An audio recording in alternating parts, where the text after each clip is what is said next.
The first time Vanessa saw Marcus Blackwell, she was working as a hostess at an exclusive restaurant in Manhattan, and he was celebrating his 55th birthday with people who laughed too loud at jokes that weren't funny. Vanessa was 25 years old, with deep ebony skin that seemed to absorb and reflect light simultaneously, creating an almost luminous effect. She had the kind of beauty that made rooms go quiet. High cheekbones, full lips, eyes so dark they looked black until the light hit them and revealed flecks of gold. She was also $200,000 in debt from her master's degree in forensic accounting, working 3 jobs to survive in New York, and absolutely exhausted of being invisible despite being stared at constantly. Men looked at Vanessa all the time, but they never saw her. They saw a beautiful black woman in a hostess uniform and made assumptions about her intelligence, her worth, her availability. Marcus Blackwell was no different that first night. "You're stunning," he said when she seated his party. Not to her face, to his friends, like she wasn't standing right there. Absolutely stunning. The kind of woman who makes you remember why you're alive. His companions laughed and agreed, discussing Vanessa's appearance while she stood there with menus, forced to smile professionally while they objectified her as casually as commenting on the wine list. But Marcus did something the others didn't. He made eye contact. "I'm sorry," he said quietly, after his friends had settled into their seats. "That was inappropriate. You're clearly more than just beautiful, and I was being an ass." Vanessa studied him. Marcus Blackwell was attractive for his age, silver hair, sharp jaw, expensive suit that probably cost more than her monthly rent. He had the confidence of someone who'd never been told no. "Thank you for the apology," Vanessa said neutrally. "Enjoy your dinner." She walked away, thinking that would be the end of it. It wasn't. Marcus came back to the restaurant 3 times that week. Always asked to be seated in Vanessa's section. Always tipped outrageously. Always treated her with a respect that felt genuine even if his interest was obvious. On his 4th visit, he asked her to dinner. "I'm going to be very direct," Marcus said. "I'm 55 years old, recently divorced, and entirely too wealthy for my own good. You're 25 and working yourself to exhaustion in a job that doesn't deserve your intelligence. I can see it in your eyes. You're brilliant and nobody around you notices." Vanessa raised an eyebrow. "That's quite an assumption. Am I wrong?" Marcus challenged. He wasn't. But Vanessa wasn't about to admit it. "What exactly are you proposing, Mr. Blackwell?" "Dinner. Conversation. A chance to know each other as actual people instead of as customer and employee. No expectations beyond that." Vanessa knew she should say no. Knew that men like Marcus Blackwell didn't offer just dinner to women like her. Knew this was dangerous territory. But she also knew that her rent was due in a week and she was $200 short. "One dinner," she agreed. "Public place. I drive myself." Marcus smiled like he'd just closed a major business deal. "Fair enough. Saturday at 8. That first dinner turned into a second, then a third, then 6 months of dating that felt surreal to Vanessa. Marcus was charming, intelligent, attentive in ways she'd never experienced. He asked about her education, her dreams, her opinions on everything from politics to philosophy. He took her to museums and theater performances. He listened when she talked. He also spent money on her in ways that made Vanessa uncomfortable. Expensive dresses, jewelry, a loan to help with her student debt that they both knew would never be repaid. Weekend trips to Paris and Tokyo. "I'm not trying to buy you," Marcus insisted when Vanessa protested. "I'm trying to make your life easier while we figure out what this is." "What is this?" Vanessa asked directly. Marcus took her hands across the dinner table. "I'm falling in love with you. I know I'm 30 years older. I know people will judge. I know you probably think I'm going through a midlife crisis. But I haven't felt this alive since before my first marriage fell apart. You make me want to be better." Vanessa looked at this man. This billionaire who could have anyone, who'd chosen her, who seemed genuinely invested in her as a person. She also looked at her bank account, at her crushing debt, at her exhaustion from working 3 jobs just to survive. And she made a decision that would change everything. "I'm falling for you too," she said. And at least half of it was true. They married 6 months later in a ceremony that made headlines.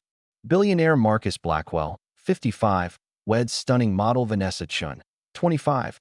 Except Vanessa had never been a model. She'd been a hostess with a master's degree in forensic accounting. But nobody bothered to check that detail. They saw a young black woman marrying an older white billionaire and made their assumptions. Gold digger, trophy wife, sugar baby.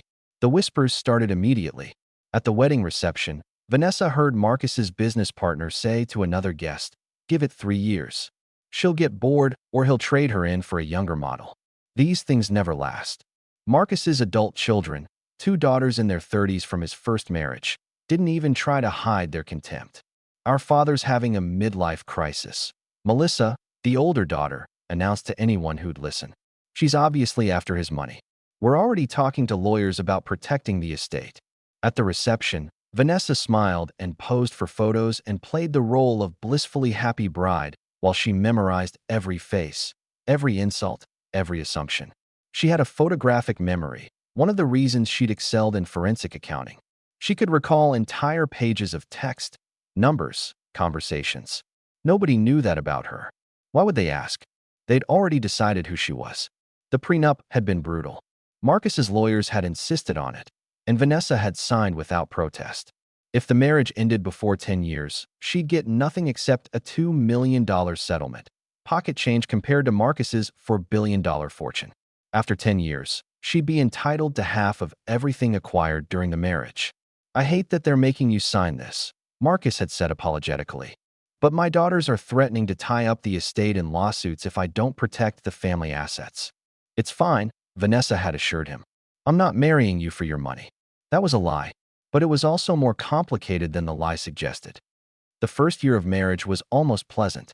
Marcus was attentive, generous, genuinely seemed to care about Vanessa's happiness. They traveled constantly, his private jet taking them to villas in Tuscany, beaches in Bali, penthouses in Dubai. Vanessa played her role perfectly. The beautiful wife who looked stunning at charity galas. The decoration on Marcus's arm at business dinners. The trophy he could show off to his colleagues. But she was also watching, and listening, and remembering everything. Marcus conducted business everywhere, in the car, at home, during dinner parties. He treated Vanessa like an attractive piece of furniture, beautiful but incapable of understanding complex business dealings. He had no idea she understood every word. The illegal offshore accounts he discussed with his CFO. The bribes to city officials to secure building permits.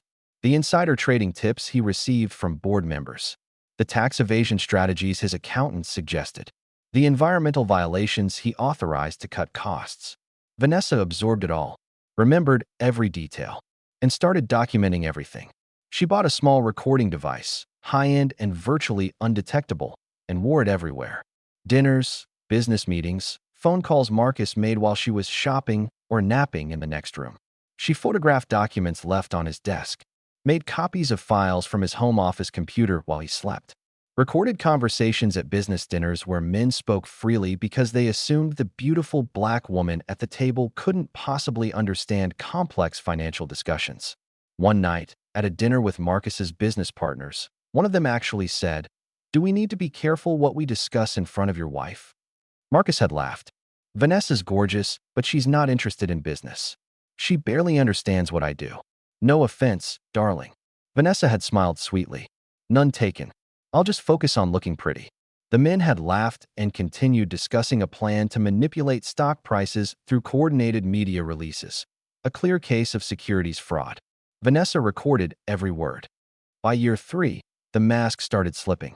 Marcus grew less attentive, more dismissive. He stopped asking about Vanessa's day, stopped pretending to value her opinions, stopped bothering with the pretense that she was anything more than an attractive accessory. He started making comments about her appearance that felt like criticisms disguised as concern. "Have you been working out? You've gained a little weight. Maybe skip dessert tonight, darling. You want to stay in shape. That dress is lovely, but perhaps something a bit more age appropriate? You're not 25 anymore." Vanessa was 28. She'd aged out of being his perfect trophy. Marcus's daughters became more openly hostile, emboldened by their father's cooling affection for his wife. At a family dinner, Rachel, the younger daughter, said directly to Vanessa, "I give it another year before Dad realizes his mistake and trades you in for the next pretty young thing. Don't get too comfortable." Marcus didn't defend Vanessa. He just changed the subject. That night, Vanessa added Rachel's comment to her personal files. Not because it hurt, though it did, but because it was more evidence of the family's contempt. their assumption that she was replaceable decoration. They had no idea she'd been systematically building a case that could destroy all of them. By year 5, Marcus had essentially checked out of the marriage emotionally. He spent most of his time at the office or traveling for business. When he was home, he treated Vanessa like an employee, demanding she organize social events, maintain the household, look beautiful when needed, and otherwise stay out of his way. He also started having affairs. Vanessa knew because Marcus barely bothered to hide them. Hotel receipts left in his suit pockets. Late-night texts he didn't bother to silence. Phone calls with women whose voices were too familiar, too intimate. "I'm working late," he'd say, then come home smelling like someone else's perfume. Part of Vanessa felt relief. His affairs meant less expectation that she'd perform the role of loving wife. More freedom to focus on her real work, documenting his crimes. But another part of her felt the sting of humiliation. Not because she loved Marcus. She'd never fully loved him, though she'd cared for him in a complicated way. But because his affairs confirmed what everyone had always assumed, that she was replaceable, that any beautiful woman would do, that there was nothing special about her except her appearance. Vanessa used that pain as fuel. She documented the affairs meticulously, not for divorce proceedings. She knew the prenup made that pointless before year 10, but because it established a pattern. Marcus Blackwell made promises he had no intention of keeping. Personal or professional, he was a man without honor. That would matter later. Year 7 brought a new development. Marcus started openly dating a 24-year-old Brazilian model named Isabella. He didn't hide it. He brought her to business functions where Vanessa was expected to also attend, creating horrifically awkward situations where his wife and his mistress occupied the same room. "People will talk," Vanessa said quietly one night after a particularly humiliating charity gala where Isabella had draped herself over Marcus while Vanessa stood 10 feet away. "Let them talk," Marcus replied with a shrug. "We both know this marriage is a business arrangement at this point. You have your life, I have mine. So why not just divorce me?" Vanessa asked, even though she knew the answer. "The prenup," Marcus said bluntly. 3 more years, and you're entitled to half of everything acquired during the marriage. That's billions of dollars, Vanessa. So we'll stay married on paper, maintain appearances when necessary, and live separate lives. After 10 years, we'll discuss terms." Vanessa looked at this man she'd spent 7 years married to. This man who'd once claimed to love her, who now spoke about their marriage like it was a failing business venture. "And if I don't want to wait 3 more years?" she asked carefully. Marcus smiled, and it wasn't kind. "Then you walk away with your $2 million settlement and whatever dignity you have left. Your choice." He walked out of the room, leaving Vanessa standing alone in the mansion they shared but didn't inhabit together. A beat of clarity cut through her. Anyone following a story like this would recognize the shift instantly. If you're tracking this moment, hit subscribe so you don't miss what comes next. She stood there for a long moment, feeling the weight of 7 years of being beautiful, decorative, and systematically underestimated. Then she went to her private office, the one room Marcus never entered because he assumed she used it for shopping online and planning dinner parties, and opened her files. 7 years of recorded conversations, documented crimes, evidence of fraud, bribery, tax evasion, insider trading, environmental violations. She had enough to destroy Marcus Blackwell completely, but she needed to be patient.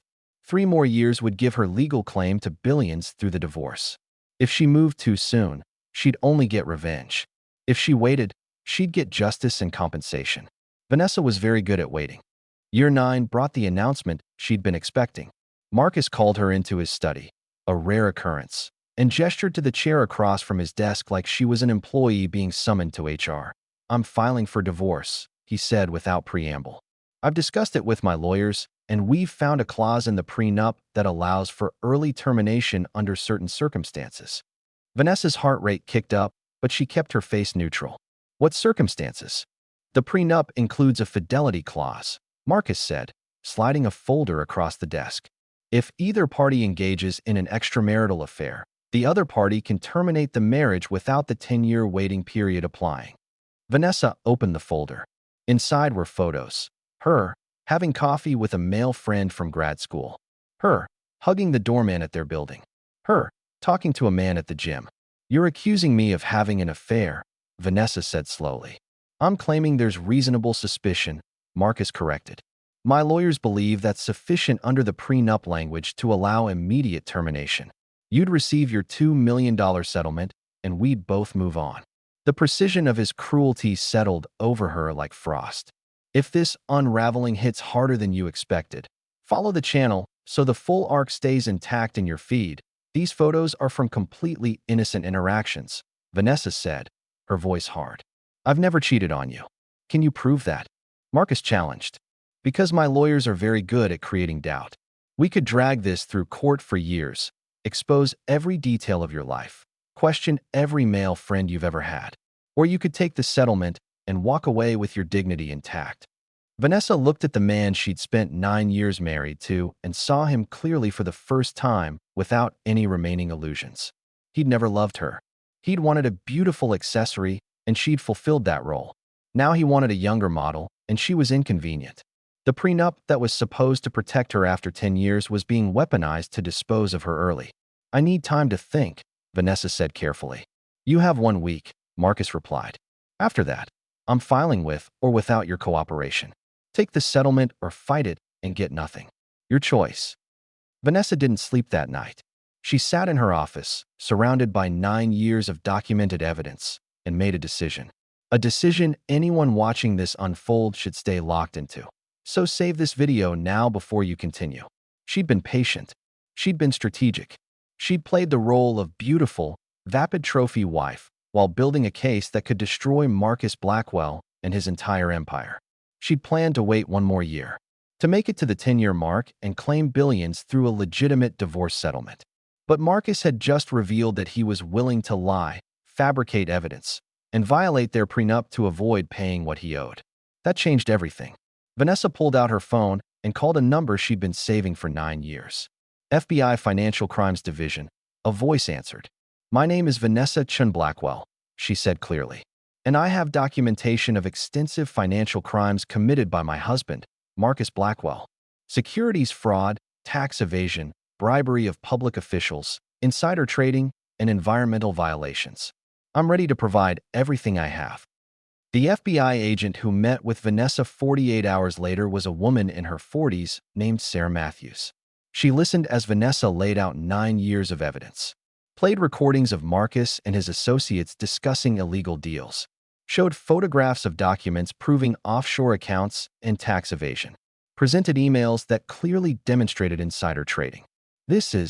Sarah paused, looking overwhelmed. Mrs. Blackwell, this is one of the most comprehensive cases I've ever seen from a civilian source. How did you gather all this?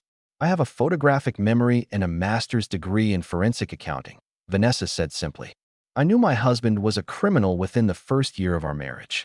I've spent the past 9 years documenting everything. Why wait until now? Sarah asked. Vanessa's smile was sharp. My prenup entitled me to half his fortune after 10 years of marriage. I was going to wait 1 more year, divorce him legitimately, and take billions. But he's trying to divorce me early using fabricated evidence of infidelity. So now I'm taking everything a different way. Sarah studied Vanessa with new respect. What do you want from this? I want full immunity for my cooperation, Vanessa said. I want witness protection if needed. And I want to watch Marcus Blackwell lose everything. His company, his freedom, and his pride. In that order. Done, Sarah said, extending her hand. Let's destroy him. The investigation moved quickly once the FBI had Vanessa's evidence. They coordinated with the SEC, the IRS, and multiple state attorney generals. Within 3 weeks, they'd built cases for multiple felonies. Marcus had no idea it was coming. He'd proceeded with his divorce filing, confident that Vanessa would cave and take the $2 million rather than fight. His lawyers had prepared for a messy court battle about fidelity. They weren't prepared for federal agents executing search warrants at Blackwell Industries headquarters. Vanessa was having lunch with her mother when she got the text from Agent Matthews. Warrants executed. He's being arrested now. She pulled up the news on her phone. Breaking coverage. Billionaire Marcus Blackwell arrested on multiple federal charges. Her mother looked over her shoulder at the screen. Oh my God. Vanessa, did you know this was happening? Vanessa had told her mother everything the night before. Had explained the 9-year plan, the evidence, the decision to go to the FBI. Her mother had cried and held her and said, I'm so proud of you. And so sorry you had to be that strong for that long. Now they watched the coverage together as Marcus Blackwell was led out of his office in handcuffs, his face shocked and pale. He really believed you were just a pretty face, her mother said softly. Everyone did, Vanessa replied. That was the point. The criminal trial began 6 months later. The prosecution's case was devastating, built almost entirely on the evidence Vanessa had gathered. Recordings of Marcus authorizing illegal activities, documents proving financial fraud, testimony from Vanessa herself, explaining how she'd systematically documented 9 years of crimes. Marcus's defense tried to paint Vanessa as a scorned wife seeking revenge. Ms. Vanessa Blackwell married my client for his money, his lawyer argued in opening statements. When he tried to divorce her, she fabricated evidence and created recordings out of context to destroy him. This is a woman whose entire life has been built on deception. The prosecution's response was surgical. They presented evidence that Vanessa's recordings were authentic, verified by multiple forensic audio experts. They showed that the documents she'd photographed matched originals seized from Marcus's offices. They demonstrated that Vanessa's accounting expertise made her uniquely qualified to identify financial crimes. And they presented testimony from Marcus's own employees, business partners, and accountants, all confirming that the illegal activities Vanessa documented were real, ongoing, and directed by Marcus himself. The defense's strategy collapsed by week 2. Vanessa testified for 3 days. She described her photographic memory, her forensic accounting background, her systematic documentation of crimes she witnessed.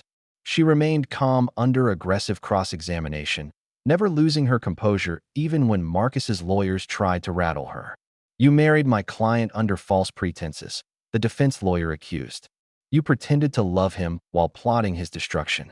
I married your client with full awareness of who he was, Vanessa corrected. A man who saw me as decoration and treated me accordingly. I gave him 9 years of my life playing the role he wanted while documenting the crimes he committed. If that's false pretenses, I'll own it. But the crimes are still crimes. The jury deliberated for 7 hours. Guilty on all counts. Marcus Blackwell was sentenced to 25 years in federal prison. His assets were frozen pending civil seizure proceedings. Blackwell Industries' stock crashed. His fortune evaporated as investors fled and prosecutors moved to seize assets obtained through illegal means. Everything Marcus had built over 30 years of ruthless business dealings was destroyed in less than a year. And Vanessa Blackwell walked out of that courthouse a free woman with full immunity and a story that would be studied in law schools for decades. The civil proceedings took another year. Marcus's daughters tried to claim their inheritances should be protected as they hadn't participated in their father's crimes.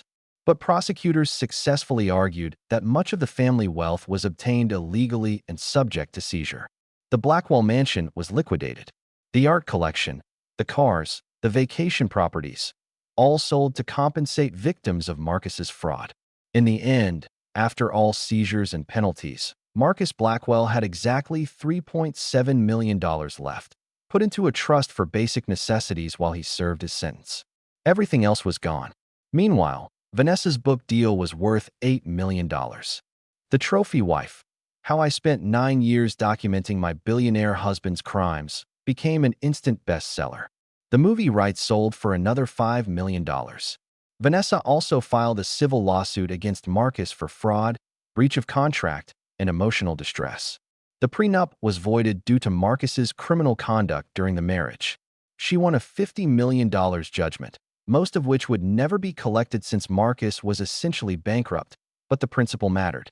She also partnered with the FBI to create an educational program about identifying financial crimes, using her own experience as a case study. Within 2 years of Marcus's conviction, Vanessa had rebuilt her life completely. She paid off her student loans, bought a beautiful apartment in Brooklyn, not as ostentatious as the mansion she'd lived in with Marcus, but actually hers. Launched a consulting firm helping law enforcement identify financial crimes. She also started dating again, carefully, with full awareness of her own value and with no interest in being anyone's trophy ever again. 3 years after Marcus's conviction, Vanessa visited him in prison. She didn't have to. She didn't know him anything. But she wanted to see him one final time to close this chapter of her life. Marcus looked older, grayer, diminished in prison orange. The confident billionaire had been replaced by a defeated old man who'd lost everything. "Why did you come?" he asked when they sat across from each other in the visiting room. "Closure," Vanessa said simply. "And because I want you to understand something." "What's that?" There was bitterness in his voice. "You had everything," Vanessa said quietly. "Money, success, a wife who actually cared about you in the beginning. I didn't marry you just for money, Marcus. I married you because I thought maybe you saw me as more than just a beautiful face. That maybe you valued my intelligence, my ambition, my humanity." She paused, making sure he was listening. "But you proved within a year that you never saw me as anything but decoration. You dismissed my education, my insights, my value as a person. You treated me like a trophy to show off, and then got bored when I wasn't shiny enough anymore. And you never once considered that the woman you were underestimating was brilliant enough to destroy you." Marcus stared at her. "So this was all revenge?" "No," Vanessa said firmly. "This was justice. You committed real crimes that hurt real people. I documented those crimes and provided evidence to law enforcement. If you'd been a decent man and a faithful husband, I would have just taken my divorce settlement at 10 years and never said a word about your illegal activities." She leaned forward. "But you tried to cheat me out of even that. You fabricated evidence to void our prenup early. You were willing to lie and commit fraud, again, just to avoid paying what you owed. That's when I decided you didn't deserve any protection. You destroyed my life," Marcus said, his voice breaking. "You destroyed your own life," Vanessa corrected. "I just documented it. The crimes were yours, Marcus. The choices were yours. The fraud, the bribes, the violations, all you. I simply made sure you faced consequences." She stood to leave. "I hope you find some peace in here," Vanessa said. "I hope you use these 25 years to think about the people you hurt and the opportunities you wasted. But mostly, I hope you remember this. The woman you thought was just a pretty face was always the smartest person in every room you ever entered. You just never bothered to look." She walked away without looking back. 5 years later, Vanessa was featured on the cover of Fortune magazine. From trophy wife to truth teller. How Vanessa Chin built an empire on justice. Her consulting firm was now worth $50 million. She employed 30 people, mostly women, many of them former victims of financial fraud or domestic situations where they'd been underestimated. She taught courses at Columbia Law School about forensic accounting and evidence documentation. She advised the FBI on long-term investigative strategies. She spoke at conferences about financial crimes and how to identify them. She'd also fallen in love, really in love, for the first time in her life, with a civil rights attorney named James who saw her brilliance before he noticed her beauty and treated her like an equal partner in all things. They married in a small ceremony surrounded by people who actually knew and loved them. No press, no spectacle, just genuine joy. On their wedding night, James said, "I'm the luckiest man alive." "Because I'm beautiful?" Vanessa teased. "Because you're brilliant, compassionate, fierce, and you chose me," James replied. "The beauty is just a bonus." Vanessa kissed him, thinking about the 25-year-old version of herself who'd married Marcus Blackwell with debt and hope and plans for survival. That woman had spent 9 years being underestimated, being treated like decoration, being dismissed as nothing more than a pretty face. And she'd used every second of that underestimation to build the most devastating case of financial fraud prosecution in modern history. Marcus Blackwell had married her for her beauty. She'd married him for his empire. And in the end, she'd destroyed that empire legally, thoroughly, and completely. The trophy wife had gotten her revenge. But more importantly, she'd gotten her justice, her freedom, and her life back. And that was worth infinitely more than any amount of money Marcus Blackwell had ever had. If this story gave you chills, let me know in the comments. Hit that like button if you believe the most dangerous person in the room is always the one being underestimated. Subscribe for more stories about people who play the long game and win. Share this with someone who needs to hear that being underestimated isn't weakness, it's opportunity.